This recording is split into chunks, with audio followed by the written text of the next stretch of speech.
¿Qué tal, queridos amigos?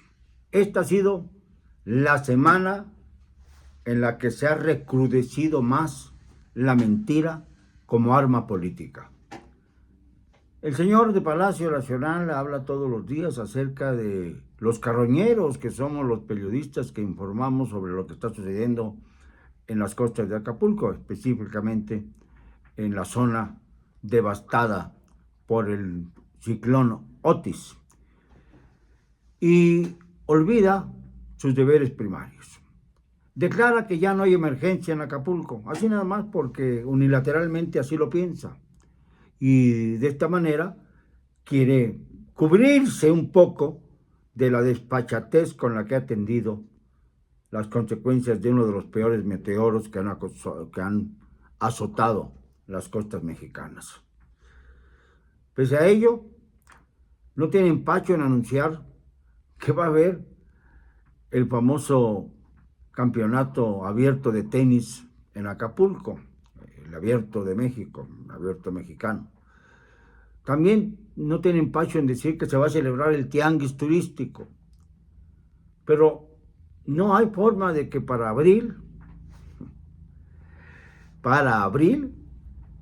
haya algunos hoteles abiertos, 30, dice.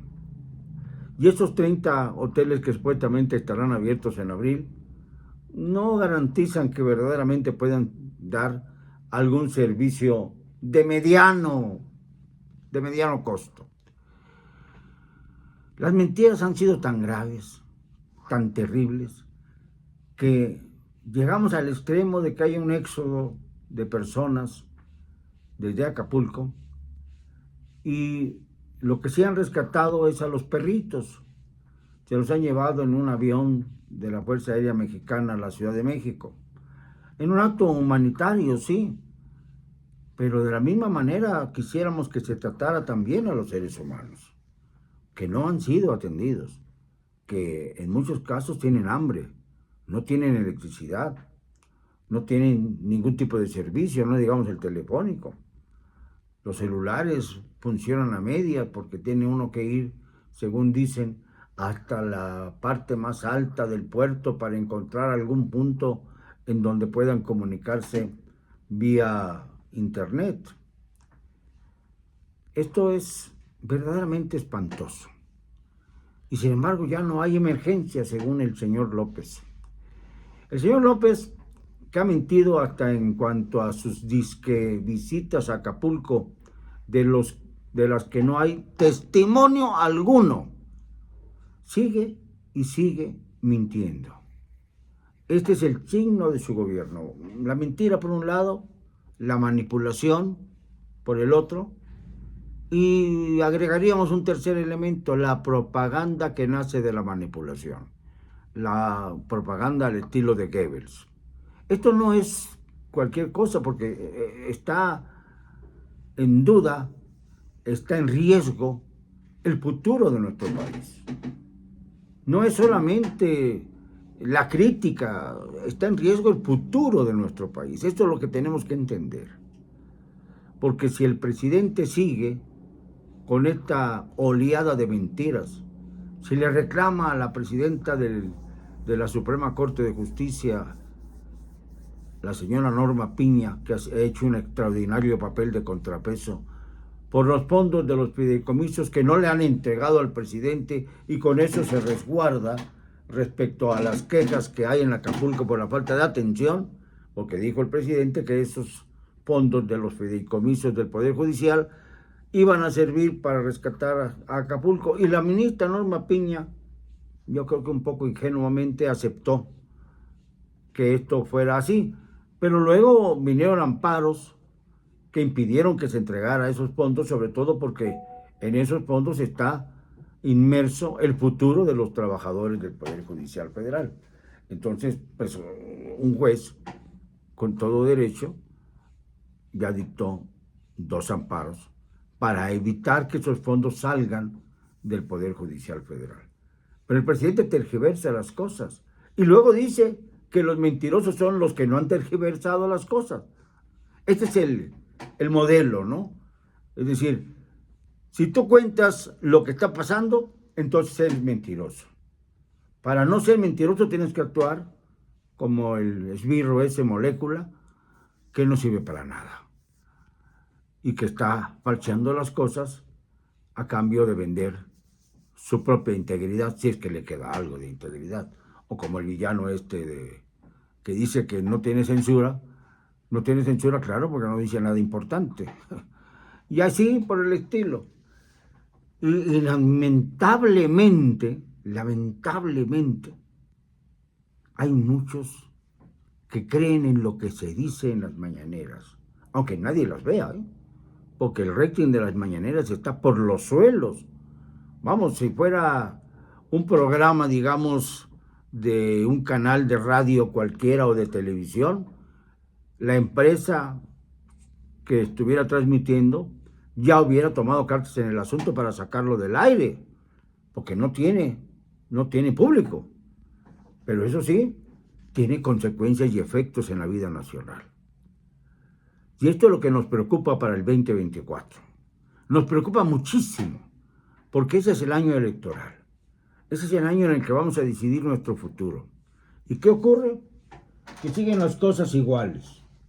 Que lamentablemente hay ya prueba de otro asesinato más contra un periodista. En este caso, Héctor Noguera Trujillo, Noguera, me corrigen aquí, Trujillo, que en el 9 de noviembre, o sea, ayer, fue asesinado en Jalapa, Veracruz. Veracruz se ha convertido también en un centro neurálgico por obra y gracia de su morenista gobernador Cuitláhuac García, que está resultando peor que el peor de los gobernadores que había tenido Veracruz, Miguel Ángel Yunes Linares. Pues le está ganando a Miguel Ángel, parece que hay una competencia entre ellos. Como muchos de los morenistas están convirtiéndose en los peores de todos los tiempos. Vean ustedes lo que pasó con las candidaturas. Un verdadero revoltijo. Dicen que es necesario mantener la paridad de género, pero no hay paridad de género, porque se obliga a los partidos políticos a que 5 de sus candidatos sean mujeres. Son 9, 5 y 4, entonces no hay paridad. Lo lógico hubiera sido que dijeran que por lo menos tendrían que tener a 4 hombres o mujeres y como máximo 5. Entonces sí, podría haber un juego en el que quedaran más o menos parejo. Pero decir que hay paridad cuando solamente 4 varones de 9 pueden aspirar a ser gobernadores, me parece que es una ridiculez, una enorme ridiculez que pinta de cuerpo entero la situación que hay en el país. Siguen los asesinatos contra periodistas, sigue la violencia extrema en el sur del país, sigue el drama, brutal drama de Acapulco, nadie resuelve nada, se lanzan vítores ellos solos, es decir, los miembros de la Cuarta Transformación, que no pueden contener ya la división de su querida Morena, que se ha convertido en una morenita sumamente suripanta. Todo el mundo se divide cachitos de ella, de lo que era Morena, para integrarse a la vida nacional o para continuar sus carreras políticas. Se necesita ser un lacayo abierto y definitivo para aspirar a que el dedo, que sigue siendo el dedo autoritario de todos los tiempos, señale las candidaturas. Y yo me pregunto, ¿cómo es posible que hasta dentro del grupo y el bloque morenista aparezcan senadores, diputadas, que acusan a sus propios compañeros, a su propio bloque de morenistas, por haber traicionado a México, dejando tirado a Acapulco sin señalar un centavo en el próximo presupuesto de egresos de la Federación para el próximo año? Esto, más que una villanía, es una canallada. Porque por un lado se habla de que va a haber recursos y por el otro lado se cierran las puertas de los recursos. Esta es la mayor de las mentiras, la mayor de las infamias. Así nos ha tratado el gobierno de la Cuarta Transformación. Somos los imbéciles del presidente. A unos se nos condena por querer hablar como es nuestro deber, dándole voz a los que no la tienen. Y a otros, los que creen todavía en la Cuarta Transformación, también se les convierte en imbéciles, creyendo a pie juntillas que el gobierno todavía los protege. Vaya tontería. No me van a callar y lo digo con cero cobardía.